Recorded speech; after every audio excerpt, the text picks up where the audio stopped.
स्वागत है आपका आपके channel let's learn with S K में। आइए आज हम जानते हैं जैन धर्म के बारे में, जो कि एक बहुत ही महत्वपूर्ण टॉपिक है, जो कि अपने सभी प्रकार के कॉम्पिटिटिव एग्जाम में अपना बहुत ही महत्वपूर्ण योगदान देता है। आइए हम जानते हैं थोड़ा जैन धर्म के बारे में। मगर जैन धर्म से जानने के से पहले थोड़ा सा हम लोग जानते हैं कि जैन धर्म में जो भाषा प्रयुक्त होती है वो किस प्रकार की भाषा है। तो थोड़ा सा जानते हैं हम लोग कि जैन धर्म की जो भाषा है उस भाषा का नाम है प्राकृत। तो प्राकृत भाषा बनती कैसी है? तो प्राकृत भाषा सबसे पहली भाषा हमारी वैदिक भाषा कौन सी? संस्कृत भाषा। सबसे पहली वैदिक भाषा कौन सी? संस्कृत भाषा। वैदिक से संस्कृत से थोड़ा सुधरा हुआ रूप बना पाली। पाली जो कि बौद्ध धर्म की भाषा कहलाती है। जो भी बौद्ध धर्म में जितने भी ग्रंथ लिखे गए, सारी चीज़ें लिखी गई, वो बौद्ध धर्म की भाषा कहलाती है। और उसका थोड़ा सुधरा हुआ रूप बनता है प्राकृत। तो प्राकृत जो कि जैन धर्म की भाषा कहलाई आगे चल के। प्राकृत से बनी आपके अभ्रंश, प्राकृत से बने अभ्रंश, अभ्रंश बने आपका अवहट्ट, अवहट्ट से बने आपकी हिंदी। ये आपकी भाषा का क्रम है थोड़ा सा। तो जानते हैं थोड़ा जैन धर्म के बारे में। जैन धर्म का जो जैन शब्द है वो जिन धातु से बना है। ये जिन शब्द से मिलकर बना है। जिन का अर्थ क्या होता है? इंद्रियों को जीता है। जिसने सारी इंद्रियों को जीत लिया वही आपका जैन कहलाया। और जिसने लास्ट में कैवल्य की प्राप्ति कर ली वह आपका तीर्थंकर बन जाता है। चलिए, जैन धर्म में भाषा आपकी प्राकृतिक और या उसको अर्धमगधी कहते हैं। अगर बात करें जैन धर्म में, तो जैन धर्म में आपके कुछ अंग हैं, जैसे कि 12 अंग हैं, 12 उपांग हैं, 6 छेद सूत्र हैं, 4 मूल सूत्र हैं, या 1 नंद सूत्र है और 1 अनुप्रयोग सूत्र है। क्वेश्चन कैसे आता है कि जैन धर्म में कितने छेद सूत्रों का वर्णन किया गया है? तो आप आंसर लगाएंगे 6 छेद सूत्र। या जैन धर्म में कितने नंद सूत्र का जिक्र किया गया है? तो आप लगाएंगे 1 नंद सूत्र का जिक्र किया। कुछ ग्रंथ भी हैं जो कि जैन धर्म के ग्रंथ बहुत ही महत्वपूर्ण हैं, जैसे कि पहला ग्रंथ या कह सकते सूत्र है आचरांग सूत्र। क्या नाम है? आचरांग सूत्र। न्याद मम्मकहा सूत्र, कल्प सूत्र, आदि पुराण, भगवती सूत्र, परिशिष्ट पर्वन। ये सब लिखे किसने हैं? हेमचंद्र लिखे हुए हैं, जो कि बहुत महत्वपूर्ण है। ये अभी पैट में तो नहीं, मगर आपके अच्छे एग्जाम में बहुत अपना योगदान देते हैं अपना। चलिए आगे देखते हैं। तो जैन धर्म में कुल मिलाकर टोटल 24 तीर्थंकर हुए। जैन धर्म में कुल मिलाकर 24 तीर्थंकर हुए। उनमें से हम कुछ के बारे में जानते हैं, जैसे कि ऋषभदेव जैन धर्म के पहले तीर्थंकर कहलाए। ऋषभदेव जैन धर्म के पहले तीर्थंकर कहलाए और सांड उनका प्रतीक बना। अगर बात करते थोड़ा ऋषभदेव के बारे में जानते हैं, तो इनका जन्म इक्ष्वाकु भूमि यानी अयोध्या में हुआ और इनको ज्ञान की प्राप्ति अट्टवाय या कैलाश पर्वत में हुई। और कैलाश पर्वत में ही उन्होंने ज्ञान की प्राप्ति करके और अपना मरणासन यानी मृत्यु को भी प्राप्ति उन्होंने कैलाश पर्वत में ही कर लिया। और इनका एक पुत्र हुआ जिसका नाम था गोमतेश्वर बाहुबली। और ये जैन धर्म के संस्थापक में आते हैं, मगर वास्तविक संस्थापक तुम्हारे महावीर स्वामी माने जाते हैं। और भी बहुत सारे हुए आपके, मगर थोड़ा सा बहुत ही जो महत्वपूर्ण उन्हीं के बारे में जिक्र करते हैं। सबसे पहले आता है आपका अरिष्टनेमि। आपके जो थे वे 22वें तीर्थंकर थे और इनका जो प्रतीक चिन्ह बना वो शंख बना। और एक और हुए आपके सुपार्श्वनाथ, जिनका स्वास्तिक चिन्ह कहलाए, जो कि हमारे हिंदू धर्म में बहुत ही शुभ का प्रतीक माना जाता है। स्वास्तिक चिन्ह जो कि जैन धर्म का जो झंडा कहलाता है, उसमें भी एक जो हाथ बना हुआ स्वास्तिक चिन्ह बना हुआ है वो सुपार्श्वनाथ की देन ही है। अब बात करें थोड़ा पार्श्वनाथ की। पार्श्वनाथ आपके 23वें तीर्थंकर कहलाए, जिनका जो चिन्ह बना वो सर्प बना। थोड़ा सा पार्श्वनाथ को जान लेते हैं। इनका जन्म काशी में होता है और माता वामा कहलाती हैं और पिता सुसेन कहलाते हैं। इनकी पत्नी का नाम प्रभावती और इनको ज्ञान की प्राप्ति संवेद शिखर में हुई। संवेद शिखर यानी कि इसको कहते हैं पारसनाथ की पहाड़ियाँ। जो संवेद शिखर है उसका अन्य नाम पारसनाथ की पहाड़ियाँ भी हैं, जो कि वर्तमान में झारखंड में है। पहाड़ियाँ कुछ इसी प्रकार की होती हैं। इसी प्रकार की पहाड़ियों में से 20 प्रकार की चोटियाँ पाई जाती हैं, 20 प्रकार के शिखर पाए जाते हैं। तो 20 प्रकार के जो शिखर हैं वो इस बात को बताते हैं कि जैन धर्म में जो 24 तीर्थंकर हुए उनसे 20 तीर्थंकरों ने इन्हीं पहाड़ियों पर अपने ज्ञान की प्राप्ति की है। चलिए आगे जानते हैं।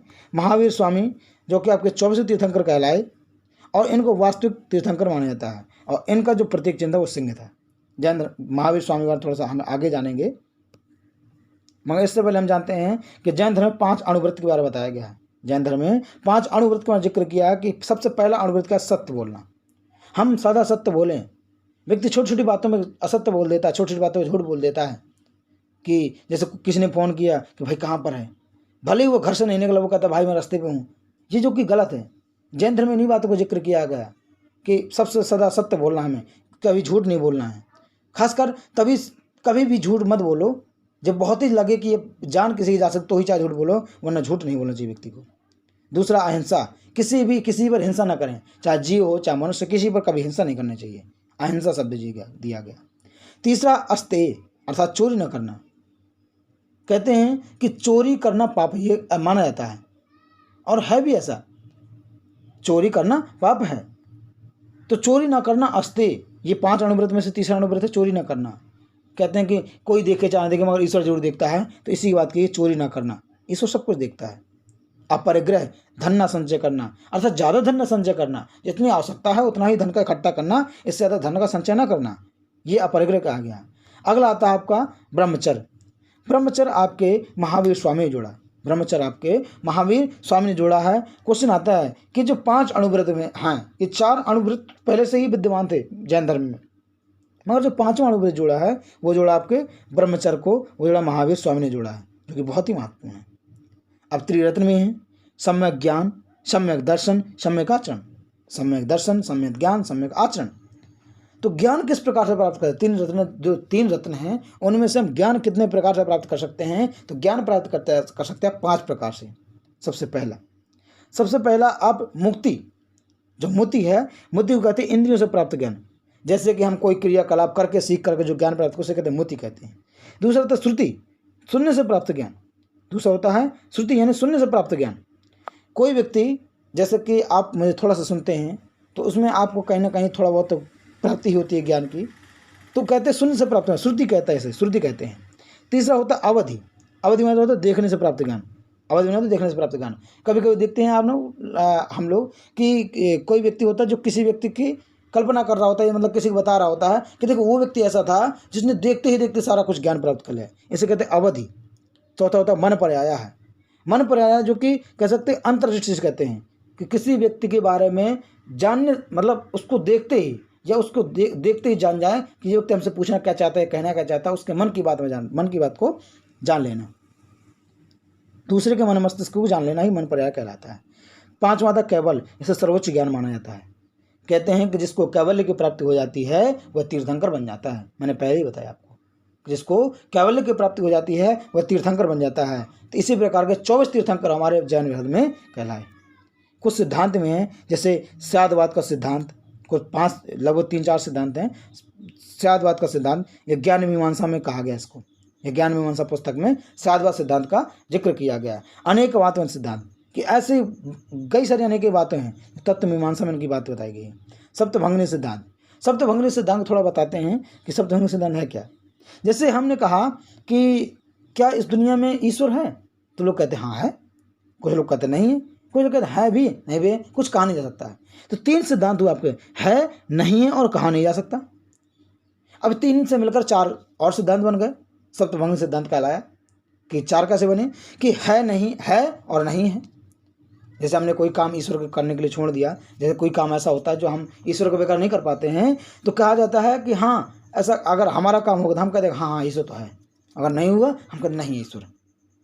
ये चौथा सिद्धांत हो गया। 5वां कहते हैं है, कई लोग होंगे जो कहेंगे है ईश्वर तो है, मगर कुछ कह नहीं सकते कि है भी कि नहीं है।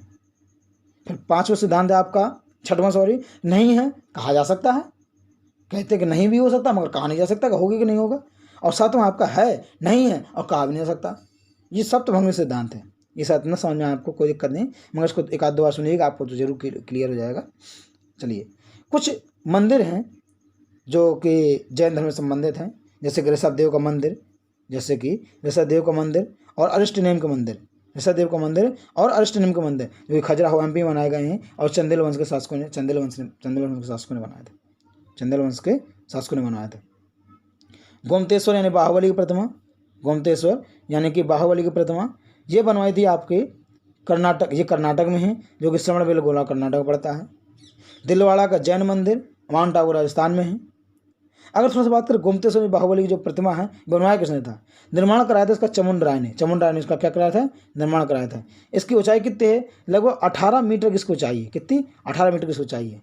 और हर 12 वर्ष में इस मंदिर का या इस प्रतिमा का 12 वर्ष के बाद इसका महामस्तकाभिषेक होता है, इसका महाअभिषेक होता है। पालीताना मंदिर गुजरात में है, जो कि बहुत ही महत्वपूर्ण है। प्रभासगिरी मंदिर कौशाम्बी यूपी में है। और कौशाम्बी को हम जैन धर्म और बौद्ध धर्म दोनों की राजधानी भी कहते हैं। ये समान केंद्र माना जाता है। जैन धर्म और बौद्ध धर्म की राजधानी ये कहते हैं, ये इनका समान केंद्र माना जाता है। हाथी गुम्फा मंदिर उड़ीसा में है। उड़ीसा में हाथी गुम्फा मंदिर है। कुछ पहाड़ियाँ हैं जैसे कि अरवोगिरी, उर्जैनगिरी, शत्रुंजयगिरी और चंद्रगिरी। ये पहाड़ियाँ हैं जो जैन धर्म से संबंधित हैं। क्वेश्चन पेपर में कभी कभी आता है कि शत्रुगिरी की पहाड़ियाँ किस धर्म से संबंधित हैं, तो अब क्या लगाएंगे? जैन धर्म से। जैन साहित्य, जो जैन साहित्य होता है उसको आगम कहा जाता है और इससे पूर्व भी कहा जाता था। और आगम की संख्या कितनी है? 14। जैन धर्म में जो जैन साहित्य वो कितने हैं? वो 14 हैं, जिनको आगम कहा जाता है। चलिए आगे जानते हैं। थोड़ा सा महावीर स्वामी के बारे में जानते हैं कि महावीर स्वामी क्या है। तो महावीर स्वामी कुल गंधर्व या शिष्य कहलाए 11। महावीर स्वामी के कुल शिष्य कितने कहलाए? 11 शिष्य बने, जिनको गंधर्व कहा जाता था। और वो 11 प्रकार के गणधरों में रहते थे, 11 गण कहलाए। और वो उनको जो जिस जगह रहते थे उसको गणधर कहा जाता था। और जिनको उनका पहला गणधर बना वो सुधर्मन कहलाया आपका। सुधर्मन के बाद जम्बू स्वामी बना और जम्बू स्वामी के बाद भद्रबाहु बना। इस प्रकार और बनते जाते हैं, मगर समय गुजरता जाता है। एक बार की बात है कि चंद्रगुप्त मौर्य के समय भद्रबाहु और स्थूलभद्र नाम के 2 व्यक्ति हुए। ये 2 आपके का नाम अध्यक्ष बने। तो जब 12 वर्ष का अकाल पड़ गया तो चंद्रगुप्त के साथ भद्रबाहु श्रवणबेलगोला कर्नाटक चले जाते हैं। चंद्रगुप्त के साथ 12 वर्ष का अकाल पड़ा और भद्रबाहु चंद्रगुप्त मौर्य इन दोनों श्रवणबेलगोला कर्नाटक चले जाते हैं। और चंद्रगिरी की, देखो बताया ना चंद्रगिरी पहाड़ी थे, अभी आपका नाम आया था जिक्र। चंद्रगिरी की पहाड़ी में जाकर के ये वहाँ पर समय गुजारते हैं। समय गुजर जाता है और अकाल लगभग सही हो जाता है। और जब अकाल सही हो तो वापस लौट के आते हैं और स्थूलभद्र से मिलते हैं, तो उनमें थोड़ा मतभेद हो जाता है। मगर इससे पहले मतभेद होने से पहले जब श्वेतांबर और दिगंबर बटे, इससे पहले थोड़ा सा और बताते हैं कि ये वहाँ पर बिना कुछ खाए पिए प्राण त्याग दिए। कौन? चंद्रगुप्त मौर्य प्राण त्याग दिए। और इसी बिना कुछ खाए पिए प्राण त्याग देने की क्रिया को हम लोग संलेखना या संथारा कहते हैं। संलेखना या संथारा कहते हैं। चलिए आगे देखते हैं। अब जब इनमें मतभेद हो जाता है स्थूलभद्र और भद्रबाहु में, तो श्वेतांबर और दिगंबर में जैन धर्म हमारा बढ़ जाता है। जैन धर्म हमारा श्वेतांबर और दिगंबर में बढ़ जाता है। मगर इससे पहले थोड़ा सा हम महावीर स्वामी के बारे में जानते हैं। महावीर स्वामी का इतिहासकार मानते हैं 540, कुछ इतिहासकार 540 बीसी में जन्म मानते हैं, कुछ 599 बीसी में जन्म मानते हैं। और जन्म होता कहाँ पर है? तो वैशाली के कुंड ग्राम में जन्म होता है इनका। जाति कौन सी? क्षत्रिय। गण कौन से? यांत्रिक। और पिता का नाम क्या था? सिद्धार्थ। इनकी माता का नाम त्रिशला और बड़े भाई का नाम नंदीवर्धन। पिता की मृत्यु हो जाने के बाद यह 30 वर्ष में अपने भाई से आगे लेकर ग्रह को त्याग कर दे। 30 वर्ष में ग्रह को त्याग कर दे, 30वें वर्ष। और इनकी पत्नी का नाम यशोदा। पत्नी का नाम यशोदा और पुत्री का नाम अनुजना या प्रियदर्शना। पुत्री का नाम क्या था? अनुजना या प्रियदर्शना। और इनकी एक बहन हुई और इनका बहन का एक पुत्र हुआ जिसका नाम था जमाली। और अपने बहन के पुत्र से प्रियदर्शना की जमाली से शादी करा देते हैं, जो आगे चल के दामाद बन जाता है। मतलब भांजा उनका दामाद बन जाता है। जब दामाद बन जाता है तो आगे चल के ये इनके प्रथम शिष्य भी कहलाएंगे, जमाली प्रथम शिष्य कहलाएंगे। मगर उससे पहले इनका मतभेद हो जाता है। मतभेद कैसे होता है थोड़ा आगे बताते हैं आपको। अच्छा, महावीर के बचपन का नाम वर्धमान था। थोड़ा सा और जानते हैं। नालंदा में मुलाकात इनके मक्कलीपुत्र गोसाल से होती है। नालंदा में इनकी मुलाकात मक्कलीपुत्र गोसाल से होती है। इन 13 मतलब गृह त्याग के 13वें महीना बाद जब इन्होंने घर को छोड़ा तो 13 महीने बाद वस्त्र का त्याग कर देते हैं। वो कहते हैं कि जब हम ईश्वर के संतान हैं तो हमारा जो प्रकृति ही, आकाश, धरती, प्रकृति, यही तो हमारे पास क्या, यही तो हमारे वस्त्र हैं। और अपने वस्त्र का त्याग कर देते हैं और यही तुम्हारे क्या करते हैं? दिगंबर कहलाते हैं। और इनको कैवल्य की प्राप्ति जो हुई वो कहाँ पर हुई?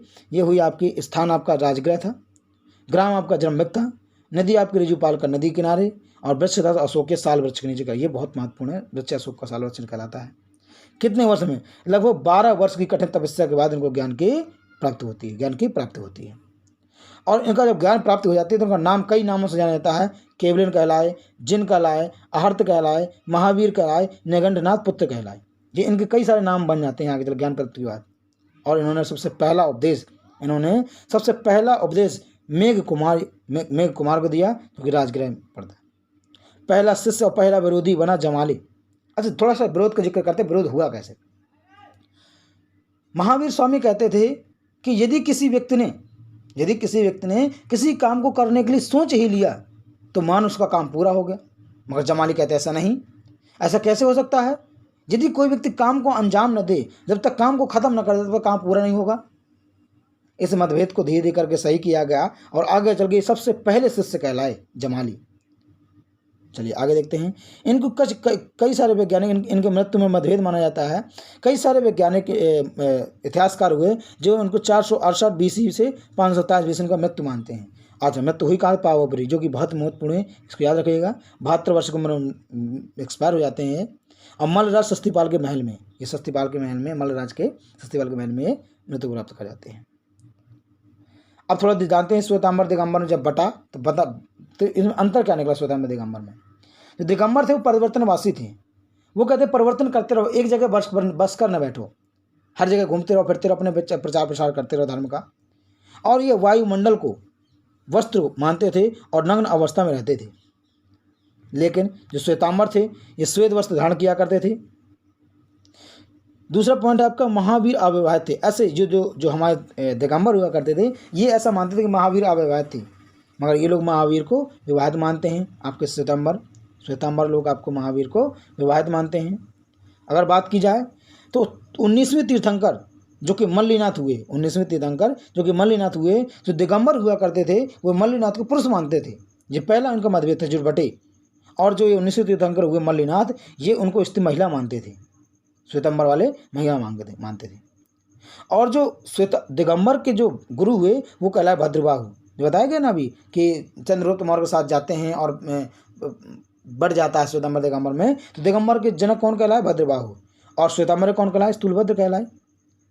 अच्छा, और ये लोग ब्रह्मचर्य को मानते थे। जो दिगंबर के लोग हैं वो ब्रह्मचर्य को मानते थे। वे कहते थे बिना ब्रह्मचर्य के आप जैन धर्म को पा ही नहीं सकते।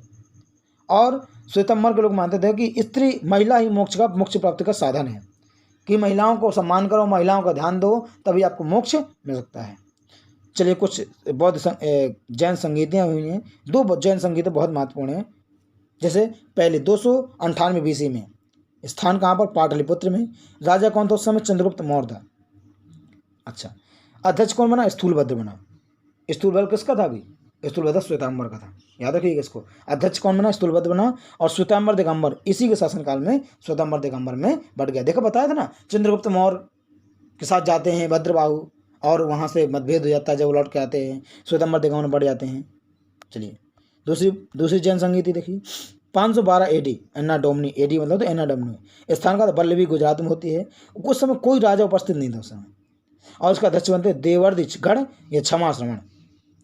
और उनका कार्य क्या था? जैन ग्रंथों का लिपिबद्ध करना। इसमें जो बताया गया जैन धर्मों को लिपिबद्ध किया गया दूसरी जैन संगीति में। तो धन्यवाद। और यदि आपको पसंद आए तो हमसे जुड़े रहिए और देखते रहिए लेट्स लर्न विद SK में। Thank you. Like share subscribe जरूर करें। धन्यवाद।